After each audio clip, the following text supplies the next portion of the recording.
ఈరోజు మంజునాథ ఫౌండేషన్ వారి ఆధ్వర్యంలో ఒక ఏడిఎంఎస్ సంస్థకు ఒక మంచి అవార్డు ప్రదానం చేయడం జరుగుతుంది.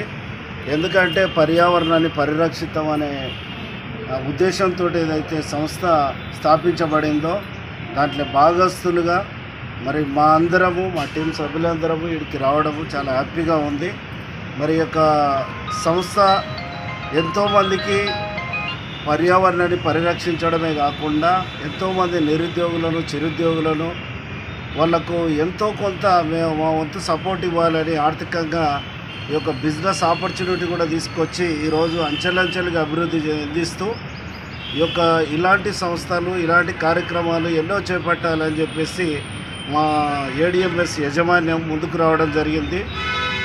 ఏడిఎంఎస్ యాజమాన్యం Ashok sir, Dilawar sir, Mahesh sir, Shahin madam, Basha Syed sir వీళ్ళ కలయికతోటి ఈ ఆంధ్ర తెలంగాణ వివిధ రాష్ట్రాలే కాకుండా టోటల్గా ఆల్ ఓవర్ ఇండియాలో కూడా ఏడిఎంఎస్ సంస్థను స్థాపించి ఈరోజు ఎంతోమంది ఉన్న స్థితి నుంచి ఉన్నత స్థితికి మార్చడానికి కారకులైనటువంటి గొప్ప యజమాన్యానికి మేము శిరస్సు వంచి నమస్కరిస్తున్నాం. మాతో పాటు సపోర్ట్ చేస్తున్న మా మిత్రులందరికీ, మా టీం సభ్యులందరికీ కూడా కృతజ్ఞతలు.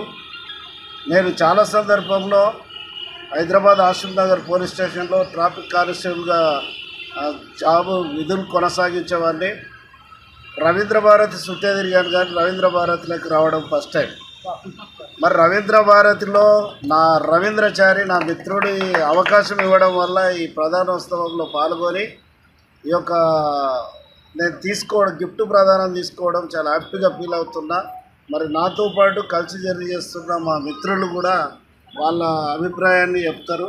మరి అందులో కల్వకుర్తి నుంచి ఒక రాకెట్లా ఒక టీమును తయారు చేసి రాకెట్లాగా దూసుకుపోయి కల్వకుర్తి ప్రాంతానికి ఒక ఏడిఎంఎస్ అంటే బ్రాండ్ను సృష్టిస్తున్నటువంటి మాడుగుల అరుణ్ కుమార్ సార్ ఆయన సందేహాన్ని ఇస్తాడని కోరుచున్నాడు.